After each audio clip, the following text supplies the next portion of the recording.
This is Unit 2, Lesson 14, and it is on sequences. This is our introduction to sequences. We will have a couple more lessons that include them as well.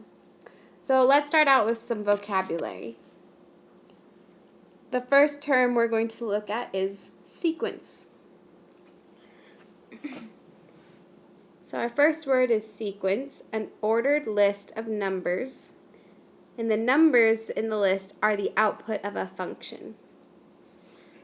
So a sequence is just a set of numbers. For example, we could have the numbers 2, 4, 6, 8, and that would go on. In this example, 2, 4, 6, and 8 are considered the output of a function.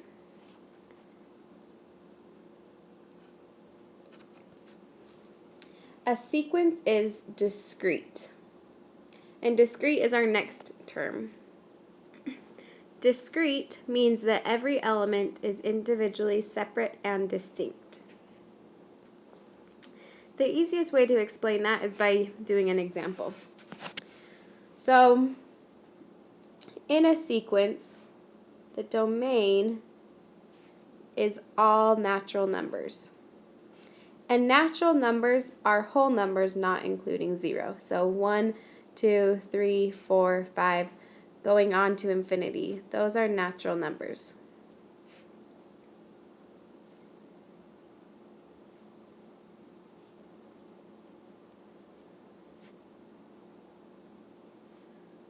Notice that they're not fractions, they're not decimals. You can't have any number between 1 and 2. It's 1 or 2, 2 or 3. It doesn't fall between. So the domain has to be natural numbers. And this list of numbers represents the position of a number. So the domain represents the position of a number in a list.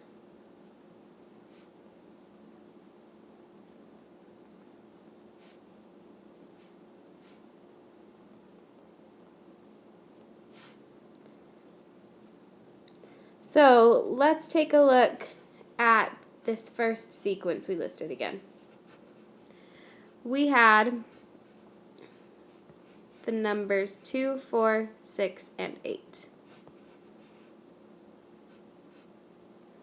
And I said that that is the output, or the range. Well, the input that would give us those numbers are 1, 2, 3, and 4. So this is 2 is the first number in the list. 4 is the second number in the list. 6 is the third number in the list. And 8 is the fourth number in the list. These numbers, 2, 4, 6, and 8, are discrete because they are all their own separate number. We have the first term, second term, third term, fourth term. There's not a 1.5 term that would fall in between there. It's 2 and then it goes to 4. We can't have anything in between.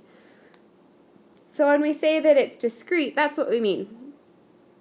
That there is no number that falls between each term. There's always going to be that gap between them, separating them. Unlike in a function where we can graph it and there's an infinite amount of points that are all infinitely close to each other.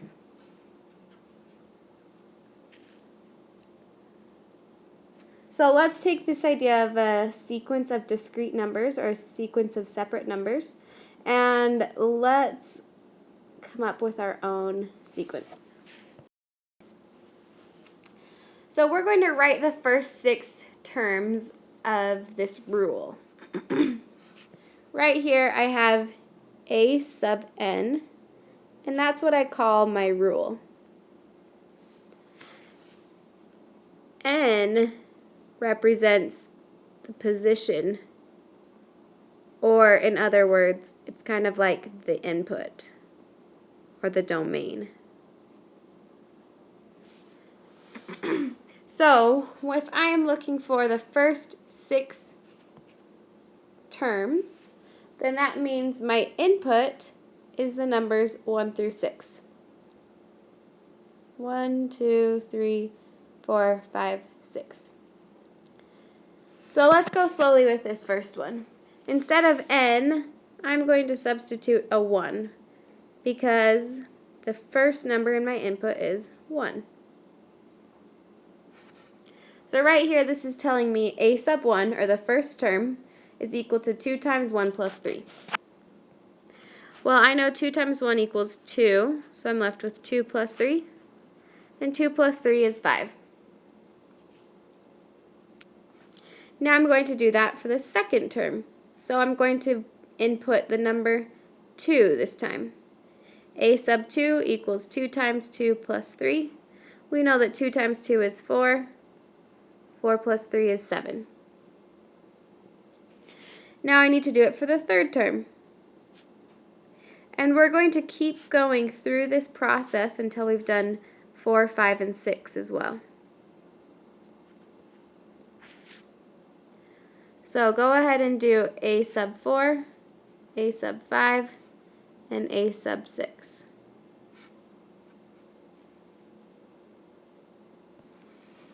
So we should have the numbers 5, 7, 9, 11, and 13.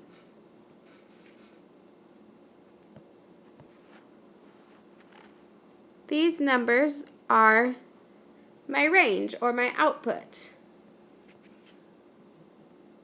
So when the input is 1, 2, 3, 4, 5, 6, the output is 5, 7, 9, 11, 13, and 15. And this output right here is the sequence.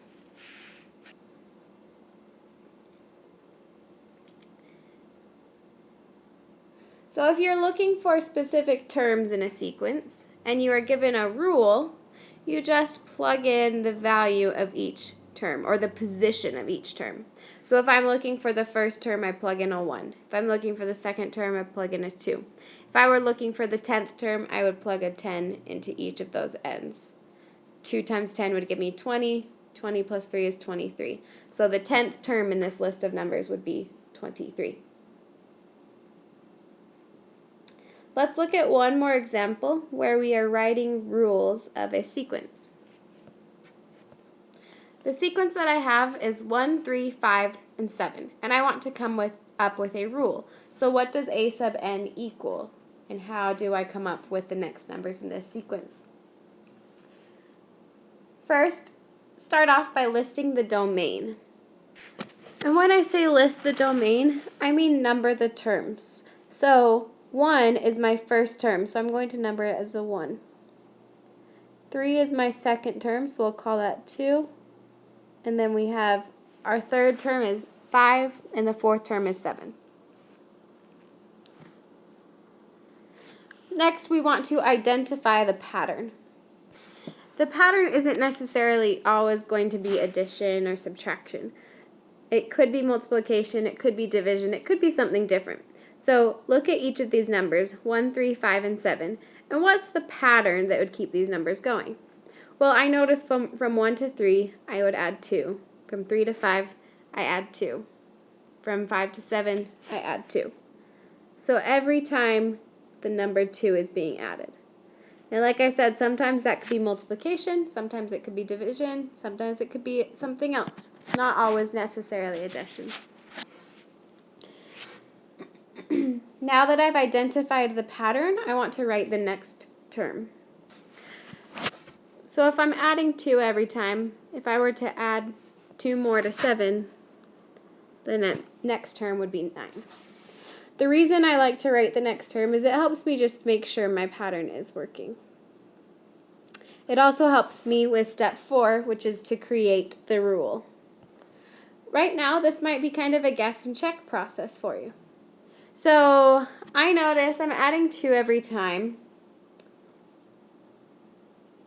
and I'm starting at 1 and then to 3. So I think, okay, I'm going to start at 1 and then I'm adding 2 every time, and we need to put n in there. I need I need to be able to multiply the position of the term somehow. So let's try it right here. Well, after we create the rule, we need to check the rule. So it's time for me to substitute and check. So I want to make sure that this rule gives me an output of 1 when I have an input of 1. I need to have an output of 3 when there's an input of 2. I need an output of 5 when there's an input of 3.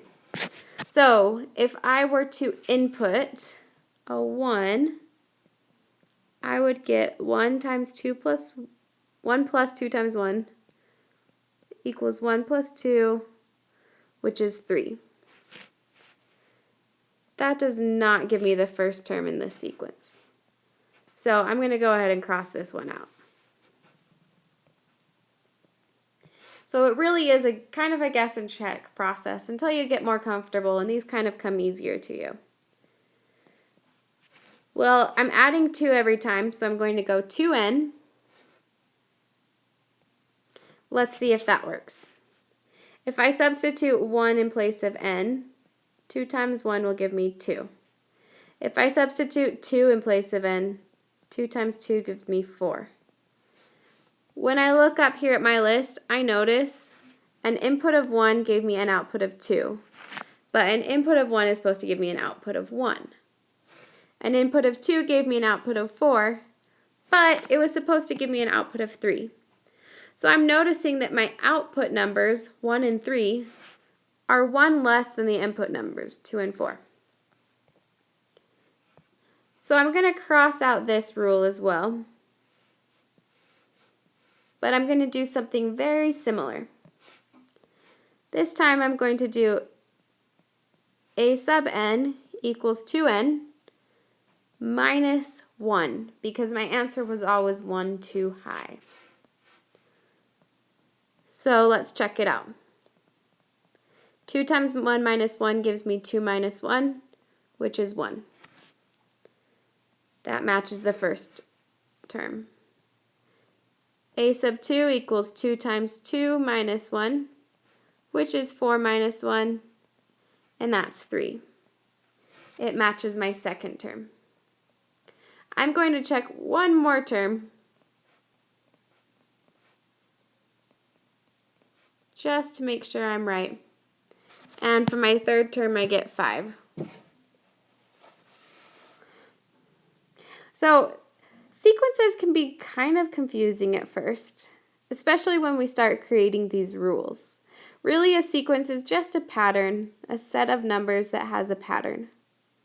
It really shouldn't be, it's not much more complicated than that, but the rules tend to make it more complicated. So as you're approaching this, just remember, it's a pattern. All we are looking for when we're working with a sequence is a pattern. From that pattern, we're able to create a mathematical equation or a rule.